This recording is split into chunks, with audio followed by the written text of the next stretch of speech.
sizzling hot day this May the 30th because Linda Steele. Oh, if I had a bottle of champagne, I'd be bumping it right now because something that I never thought was ever going to happen, but I hoped would happen, happened.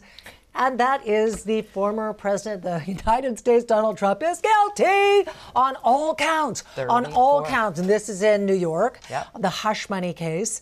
I'm still having trouble just sort of it's breaking news. Yeah, it's breaking news. And being delighted.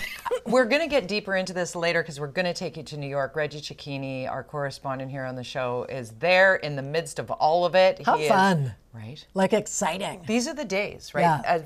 As a journalist? And honestly, as a human being who is hoping that there are consequences for those who break the law. And the people that want to talk about it being rigged and it's here and it's there and da-da-da. Listen, 12 jurors.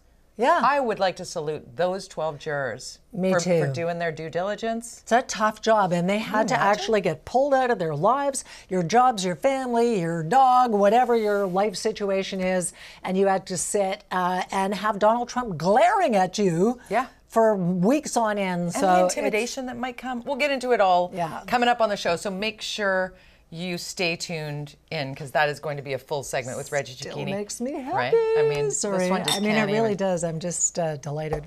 Well, let's let it sink in.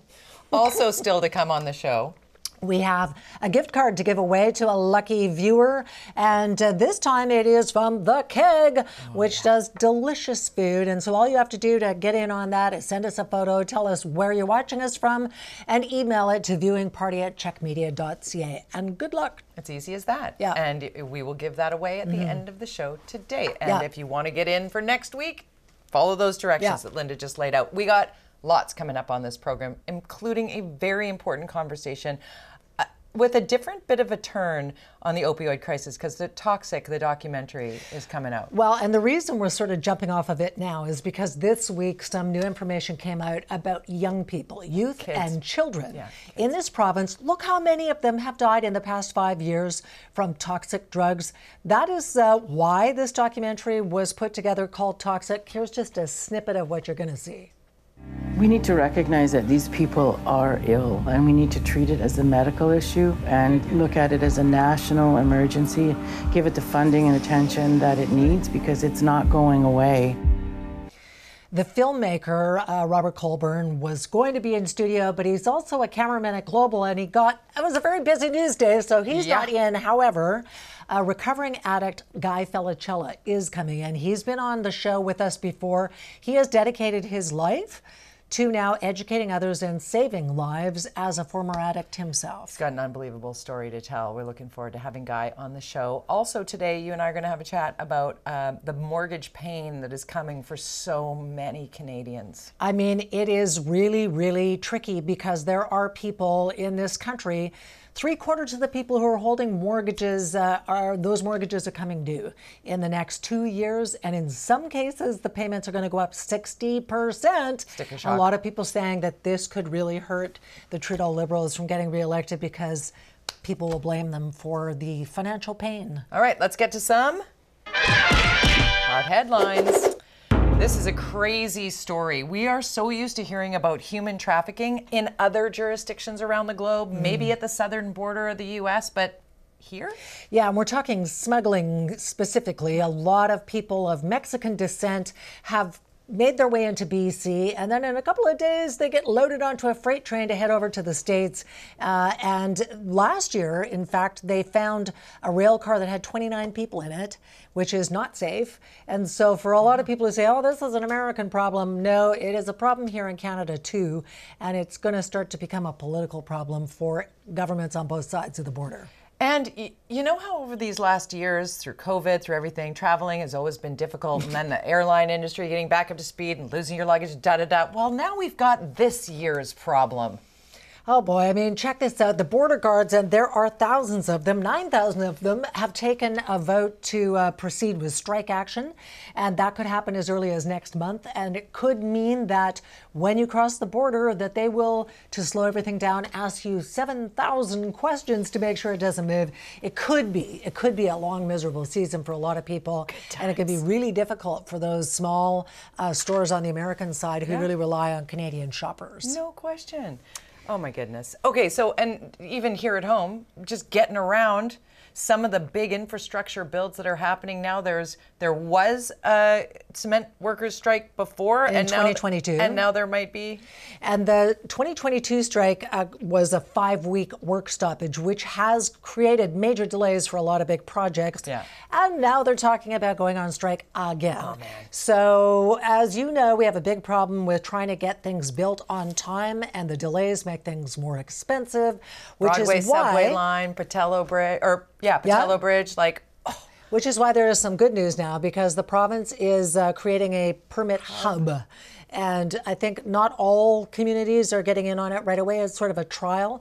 But this hub will speed things up, and that should make things less expensive. Oh, let's hope, Linda. I don't feel super confident in this regard. Well, because, I mean, even in Vancouver, in the city of Vancouver, we were promised where our permitting process is so bogged down that we were going to have the 1 week, 1 month, I still hear horror stories about just trying to build a bathroom. Never that easy. Come on. Here's something that has been fascinating to me, really from the beginning of the year.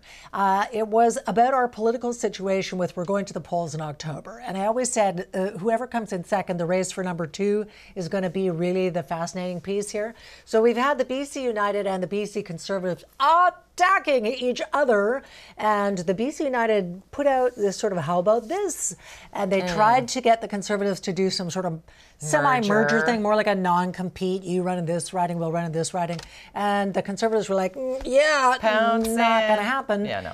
And so even disgruntled Liberals have come out with a new website that is attacking Kevin Falcon and asking him to step aside, saying, you resign or else we're all going to get screwed and the NDP are going to run up the middle with a big majority. Seems super personal. We shall see. Seems super personal. It is in politics. It always is. My head is spinning. You and I were talking about the upheaval in Delta with the council and the mayor and George Harvie, and then he being removed as chair of Metro Vancouver. Yeah. And what that we said, there's got to be more behind this, and we're starting to see some of the more in these travel expenses. Well, just this year, and it's just on the precipice of hitting to June, George Harvie has spent, let me check, $32,000 on travel expenses. What?